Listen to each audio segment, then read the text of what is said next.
Hello students, आज का topic है Gauss law. CBSE point of view से या किसी भी कंपटीशन पॉइंट ऑफ व्यू से ये लॉ बहुत इम्पोर्टेंट है। सबसे पहले हमें पता होना चाहिए कि गॉस लॉ का इस्तेमाल हम क्यों करते हैं, क्यों इसकी पढ़ाई होती है। तो सबसे पहले दिमाग में बात आनी चाहिए, Gauss law is used to calculate electric field, कि गॉस लॉ का इस्तेमाल किया जाता है to calculate electric field. Definition की बात करें तो डेफिनेशन है, this law states that the total flux emerging out from a closed surface is equal to the product of sum of enclosed charge by the surface and the constant 1 में epsilon not. अब इसका मतलब समझिए, यहाँ बात हो रही है सबसे पहले क्लोज सरफेस की, बात हो रही है क्लोज सरफेस की। क्लोज सरफेस का मतलब आपने पढ़ा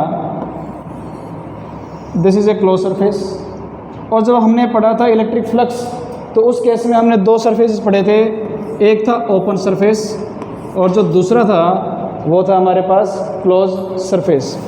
ओपन सरफेस में इम्पोर्टेंट बात थी हमारे पास एरिया वेक्टर की। क्लोज सरफेस में हमने एक बात लिखी थी, सपोज कोई चार्ज यहाँ पर रखा हुआ है Q, क्या रखा हुआ है, चार्ज Q रखा है, तो और ये चार्ज है पॉजिटिव, तो यहाँ से क्या होगा, इलेक्ट्रिक फील्ड लाइंस बाहर की तरफ जाएंगे। Direction of electric field lines from A positive charge radially outwards होता है। तो इस इलेक्ट्रिक फील्ड लाइंस में हमने क्या रख दिया, क्लोज सरफेस रख दिया। तो बेटा ध्यान से देखिए, ये इस सरफेस के लिए इनकमिंग इलेक्ट्रिक फील्ड लाइंस है और ये वाली आउटगोइंग इलेक्ट्रिक फील्ड लाइंस है। जितनी इनकमिंग इलेक्ट्रिक फील्ड लाइंस हैं उतनी ही क्या है हमारे पास आउटगोइंग इलेक्ट्रिक फील्ड लाइंस हैं। इसका मतलब क्या हो गया, इस सरफेस के अंदर एनर्जी एक्यूमुलेट नहीं हो रही है। एक्यूमुलेट का मतलब यहाँ पर एनर्जी स्टोर नहीं हो रही है, यानी जो एनर्जी आ रही है वही क्या हो रहा है, बाहर जा रहा है। इसका मतलब क्या हो गया, जो इलेक्ट्रिक फील्ड लाइंस आ रही हैं वही क्या हो रही हैं, बाहर की तरफ जा रही हैं। अगर मैं इस डायरेक्शन को पॉजिटिव लेता हूँ अंदर आने की, तो बाहर जाने की डायरेक्शन कैसी होगी, नेगेटिव। अगर आने वाले क्या लिया है मैंने, पॉजिटिव लिया है, तो बाहर जाने वाले क्या हो जाए, नेगेटिव। तो जितना हमारे पास पॉजिटिव चार्ज है उतना ही क्या हो जाए, नेगेटिव चार्ज हो गया। तो इस केस में जो फ्लक्स होगा वो कितना हो जाएगा, जीरो हो जाएगा। जीरो क्यों होगा, बिकॉज फ्लक्स होता है E.dA। यहाँ पर इलेक्ट्रिक फील्ड कितनी हो गई, जीरो। इलेक्ट्रिक फील्ड अगर जीरो है तो फ्लक्स कितना हो गया, यहाँ से जीरो हो जाएगा। तो ये हमारे पास क्या, अब देखो इसलिए कि बोला गया है कि ये चार्ज कहाँ था, बाहर था। ऐसे ही अगर हमारे पास कोई भी सरफेस हो, सरफेस होना चाहिए बेटे क्लोज। जब हम गॉस लॉ का इस्तेमाल करेंगे तो उसमें हम इस्तेमाल करेंगे क्लोज सरफेस का। अगर एक चार्ज यहाँ पर रखा हुआ है, सपोज दिस इज़ Q1, अंदर एक चार्ज और रखा हुआ है -Q2, या यूँ बोल लो अंदर एक डाइपोल रखा हुआ है। क्या रखा हुआ, अंदर एक डाइपोल रखा हुआ है। डाइपोल में क्या होता है, two equal and opposite charges separated by a finite distance, और दोनों के दोनों एक फाइनाइट डिस्टेंस से क्या होंगे, सेपरेट होंगे। बाहर एक चार्ज रखा हुआ है Q1, यहाँ एक चार्ज रखा हुआ है Q2। अब ये जो पॉजिटिव चार्ज है, यहाँ से क्या होगा, इलेक्ट्रिक फील्ड लाइंस बाहर जाएंगी। इस Q से इलेक्ट्रिक फील्ड लाइंस क्या होंगी, बाहर की तरफ जाएंगी। ये Q1 है, ये भी पॉजिटिव है, तो यहाँ से जो इलेक्ट्रिक फील्ड लाइंस गई वो मैंने क्या मान लिया, इस तरीके से जा रही हैं। यहाँ जो Q2 रखा हुआ है, यहाँ से इलेक्ट्रिक फील्ड लाइंस ऐसे आ रही हैं, और अंदर जो Q1 रखा है, माइनस का Q रखा है, यहाँ से जो इलेक्ट्रिक फील्ड लाइंस आएंगी वो बाहर से अंदर की तरफ आएंगी। जो नेगेटिव चार्ज में क्या होता है, इलेक्ट्रिक फील्ड लाइंस आती हैं। तो यहाँ हम देख रहे हैं outside the surface incoming electric field lines is equal to outgoing electric field lines, यानी इसकी वजह से फ्लक्स कितना हो गया, 0 हो गया। सिमिलरली ये भी कहाँ है, आउटसाइड है, तो इसकी वजह से भी फ्लक्स कितना हो गया, यहाँ पर 0 हो गया। अंदर की बात हो रही है, जितना पॉजिटिव चार्ज है उतना ही क्या है, नेगेटिव, तो इन दोनों की वजह से ई नेट कितना हो गया, यहाँ 0 हो गया। तो इस सरफेस में फ्लक्स कितना हो गया, 0 हो गया। यानी कि अगर क्लोज सरफेस के अंदर हमने डाइपोल रखा है, सपोज एक क्लोज सरफेस के अंदर डाइपोल रखा है और पूछा गया कि बताइए इसके थ्रू फ्लक्स कितना होगा, तो कितना होगा उसके थ्रू फ्लक्स, 0 हो जाएगा। क्यों हो जाएगा 0? बिकॉज जितना पॉजिटिव चार्ज है उतना ही क्या है, नेगेटिव है। तो जितनी इलेक्ट्रिक फील्ड पॉजिटिव चार्ज की वजह से होगी उतनी इलेक्ट्रिक फील्ड किसकी वजह से होगी, नेगेटिव की वजह से होगी। तो ई नेट यहाँ पर कितना हो गया, 0 हो गया हमारे पास। यस और नो? ऐसे ही एक दो एग्जाम्पल और करते हैं।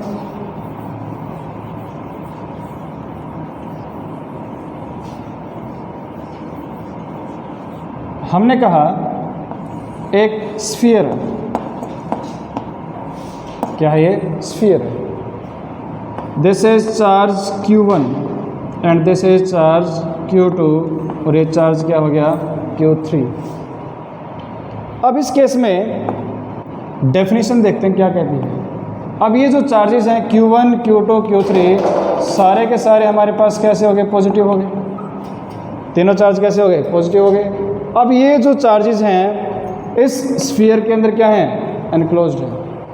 तो देखो क्या कहते हैं, this law states that the total flux emerging out from a closed surface is equal to the product of sum of enclosed charges। जितने भी चार्जेस यहाँ पर रखे हुए हैं उन सब का सम, उन सब का यहाँ पर Q नेट किसके इक्वल हो गया, Q नेट हो गया हमारे पास Q1 plus Q2 plus Q3, हमारे पास क्या होगा, हो गया टोटल चार्ज। यही सेम सरफेस है और यहाँ पर रखा होता अंदर negative Q1 plus Q2 minus Q3। तो इस केस में हमारे पास Q नेट कितना हो जाता। अब चार्ज जो है वो एक स्केलर क्वांटिटी है, अगर स्केलर है तो सिंपली क्या करेंगे, इनको हम ऐड करते जाएंगे। यस और नो?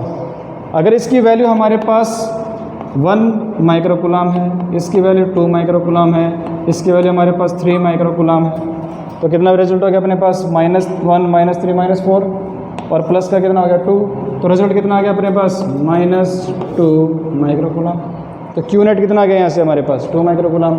अब ये जो Q नेट है इसको डिवाइड किससे करेंगे हम, एप्सिलॉन नॉट से। डिवाइड का बोलो या इसको मल्टीप्लाई कर देंगे हम 1/में एप्सिलॉन नॉट्स के, और ये किसके इक्वल हो जाएगा, ये हो जाएगा हमारे पास कितना फ्लक्स उसके अंदर है। तो ऐसे फाई की वैल्यू क्या हो जाएगी, फाई की वैल्यू हो जाएगी Q1 plus Q2 plus Q3 में एप्सिलॉन नॉट। इसको मैं लिख सकता हूँ Q नेट। तो यहाँ से जो हमारे पास नेट फ्लक्स हो जाएगा वो सम हो जाएगा, समेशन हो जाएगा किस किस का, जितने भी Q एनक्लोज्ड हैं, जितने भी Q क्या हैं, एनक्लोज्ड हैं। या इसको लिख सकते हैं हम Q इनसाइड भी लिख सकते हैं अपॉन में एप्सिलॉन नॉट। ये किसके इक्वल हो जाएगा, फ्लक्स के इक्वल हो जाएगा। बात समझ में आ रही है?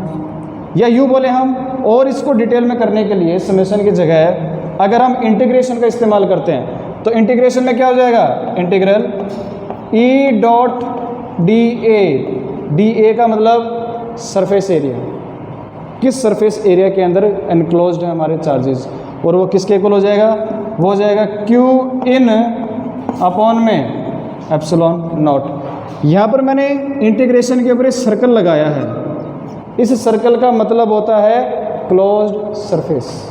ये जो सर्कल लगाया है हमने यहाँ पर, इसका क्या मतलब है, क्लोज्ड सरफेस। क्या बोलेंगे इसका, क्लोज्ड सरफेस, यानी close integral of E dot D A is equal to Q in upon में epsilon naught. E dot D A क्या होता है, फ्लक्स होता है। तो फ्लक्स हमारा किसके इक्वल हो गया, वो हो गया हमारे पास Q इन अपॉन में एप्सिलॉन नॉट। Q इन का मतलब क्या हो गया, क्लोज सरफेस के अंदर कितना चार्ज एनक्लोज्ड है। आई होप आपके समझ में आ गया होगा, राइट। अब इसमें गोज लॉ क्यों पढ़ रहे हैं? गोज लॉ क्यों पढ़ रहे हैं? To calculate electric field lines या इलेक्ट्रिक फील्ड, उसकी स्ट्रेंथ को निकालने के लिए। अब गोज लॉ के अंदर कुछ बातें हैं जो हमें याद करनी पड़ेंगी कि सबसे पहले तो जिस पॉइंट पर मुझे इलेक्ट्रिक फील्ड चाहिए, चार्ज की वजह से या लाइन की वजह से, रिंग की वजह से, या कैसा भी हमारे पास सरफेस हो, स्फेरिकल सरफेस हो, हमारे पास एरिया हो, लाइन चार्ज हो, पॉइंट चार्ज हो, किसी भी चार्ज से इलेक्ट्रिक फील्ड को निकालने के लिए जिस पॉइंट पर मुझे इलेक्ट्रिक फील्ड चाहिए उस पॉइंट को एनक्लोज करते हुए मैं एक गॉसियन सरफेस बनाऊंगा। यानी जिस पॉइंट पर मुझे इलेक्ट्रिक फील्ड को कैलकुलेट करना है उस पॉइंट को एनक्लोज करते हुए मैं एक गॉसियन सरफेस बनाऊंगा।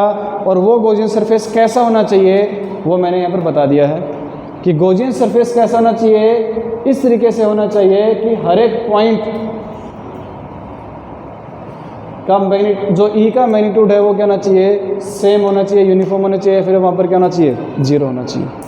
दूसरा क्या बोला गया है, सरफेस इस तरीके से होना चाहिए कि जो उसकी स्ट्रेंथ है या तो सरफेस के पैरेलल हो या सरफेस के परपेंडिकुलर हो।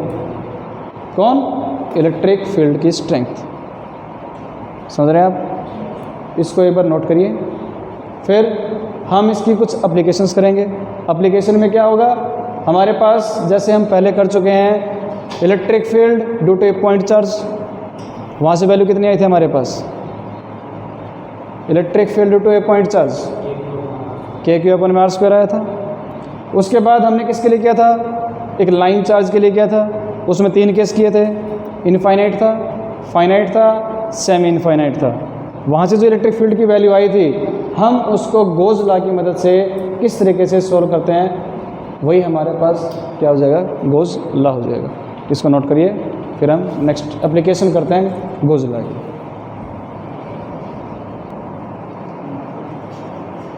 अब हम इलेक्ट्रिक फील्ड निकालेंगे इस पॉइंट चार्ज की वजह से यूजिंग गोज लॉ। यानी पहले जब हमने पॉइंट चार्ज की वजह से इलेक्ट्रिक फील्ड निकाला था तो वहाँ जो वैल्यू आई थी वो थी KQ/r²। याद है इतना? ये हमने जब स्टार्टिंग में किया था कूलम्ब्स लॉ के बाद ये वैल्यू आई थी हमारे पास, electric field to a point charge.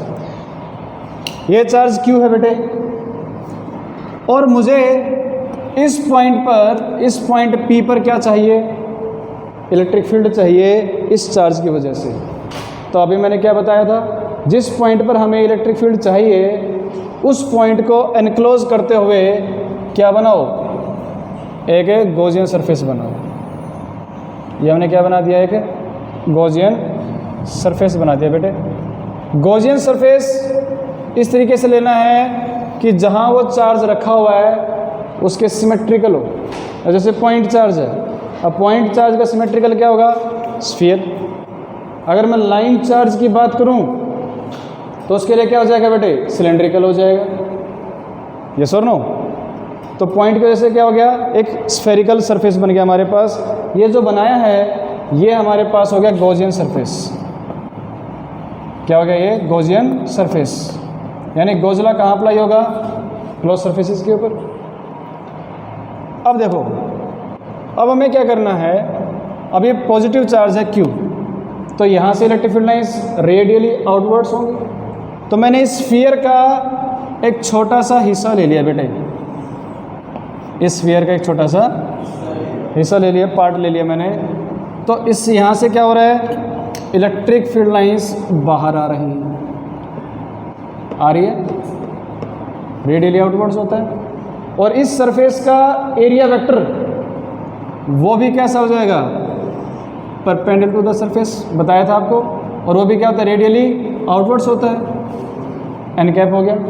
यानी यहाँ से हमें पता चल रहा है इलेक्ट्रिक फील्ड और एरिया वेक्टर, इनके बीच में एंगल कितना है, 0 डिग्री। दोनों कैसे हो गए, पैरेलल हो गए। यस, अप्लाई करो गोज लॉ को, अप्लाई गोज लॉ क्या कहता है, close integral E dot D S, या तुम डी ए ले सकते हो, एरिया को ए से भी डिनोट कर सकते हो, सरफेस है तो एस ले लिया हमने, किसकी इक्वल है, क्यू इन अपॉन में एप्सिलॉन नॉट, ये वैल्यू अपने पास है। अब लाइक इसको लिखेंगे हम, तो close integral E D A या D S cos theta is equal to Q in, कितना है, कैपिटल क्यू है ना, गॉसियन सरफेस के अंदर चार्ज कितना है, कैपिटल क्यू, तो ये हो गया, और नीचे अपने पास क्या हो गया, एप्सिलॉन नॉट हो गया। इलेक्ट्रिक फील्ड निकालनी है, ई बाहर आ गया, क्लोज इंटीग्रल किसका बेटे, डी एस का, कॉस 0 1, ये अपने पास हो गया क्यू अपॉन में epsilon naught D S. Sphere का सरफेस एरिया बताइए ज़रा कितना होता है, surface area of sphere 4 pi are square, तो ये हो गया अपने पास ए इंटू में 4 pi are square is equal to Q upon में एप्सिलॉन नॉट। तो यहाँ से अपने पास ई की वैल्यू होगी बेटे क्यू अपॉन में 4 पाई एप्सिलॉन नॉट इंटू में आर स्क्वायर, राइट। तो यहाँ से हमारे पास ई की वैल्यू आ गई, देखो 1 अपॉन में 4 पाई एप्सिलॉन नॉट क्या होता है, के, तो यहाँ से अपने पास हो गया के क्यू अपॉन में आर स्क्वायर, यानी कि ये इलेक्ट्रिक फील्ड आई है इस पॉइंट चार्ज की वजह से इस पॉइंट पर पी पर, क्योंकि यहाँ से जो डिस्टेंस हमने माना है वो कितना मान लिया, कैपिटल आर माना है। तो ये होता है तरीका गोज लॉ को इस्तेमाल करने का, यानी जिस पॉइंट पर निकालना है इलेक्ट्रिक फील्ड उस पॉइंट को एनक्लोज करते हुए मैं क्या बनाऊंगा, गॉसियन सरफेस, राइट। इसको नोट करिए। फिर हम करते हैं लाइन चार्ज की वजह से इलेक्ट्रिक फील्ड। ये कुछ स्टेटमेंट्स हैं, इनकी नॉलेज हमें होनी चाहिए, कुछ इंपॉर्टेंट पॉइंट्स हैं ये। अब मैंने ये बनाया है, ये क्लोज सरफेस है और इस क्लोज सरफेस के अंदर Q1 और Q2 एनक्लोज्ड हैं और Q3 और Q4 क्या है, बाहर हैं। तो इसका मतलब क्या हो गया, जो Q इन है इनसाइड द क्लोज सरफेस वो कौन कौन है, Q1 प्लस Q2। अब यहाँ पर अगर मैं बात करूँ ई नेट की, किसकी बात करें हम, नेट इलेक्ट्रिक फील्ड की, तो वो इन सब की वजह से होगी, वेदर दे आर इनसाइड और आउटसाइड द क्लोज सरफेस।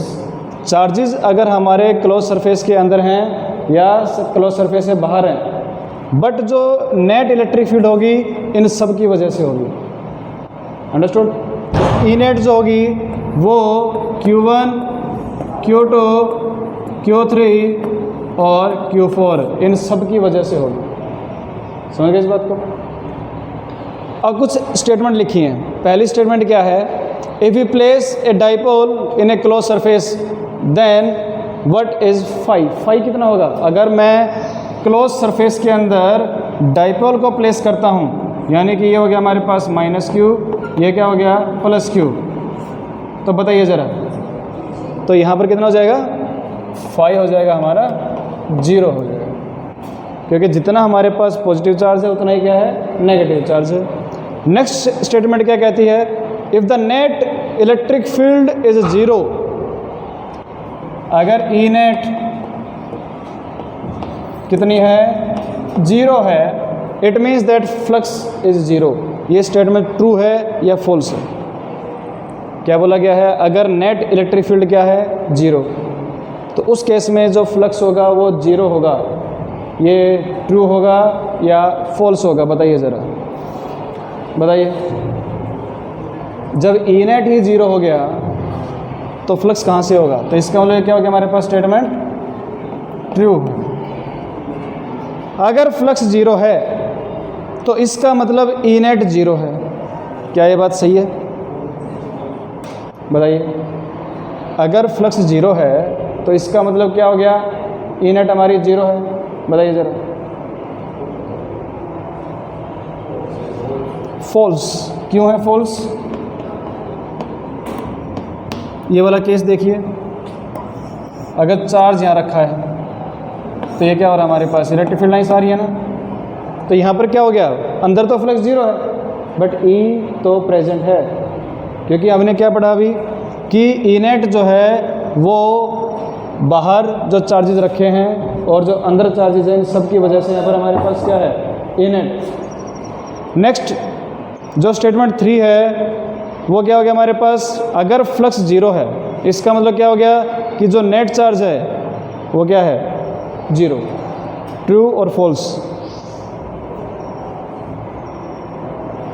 अगर फ्लक्स ज़ीरो है इसका मतलब net charge inside must be zero. अभी तो एग्जांपल लिया हमने डाइपोल का, फ्लक्स तो क्या है, ज़ीरो, बट अंदर चार्जेस हैं, तो इसका मतलब क्या हो गया, ये स्टेटमेंट फॉल्स।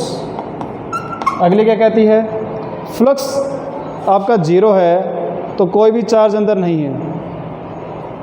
नहीं सॉरी, ये वाली जो स्टेटमेंट है इसके लिए है, ये हो गया हमारे पास डाइपोल।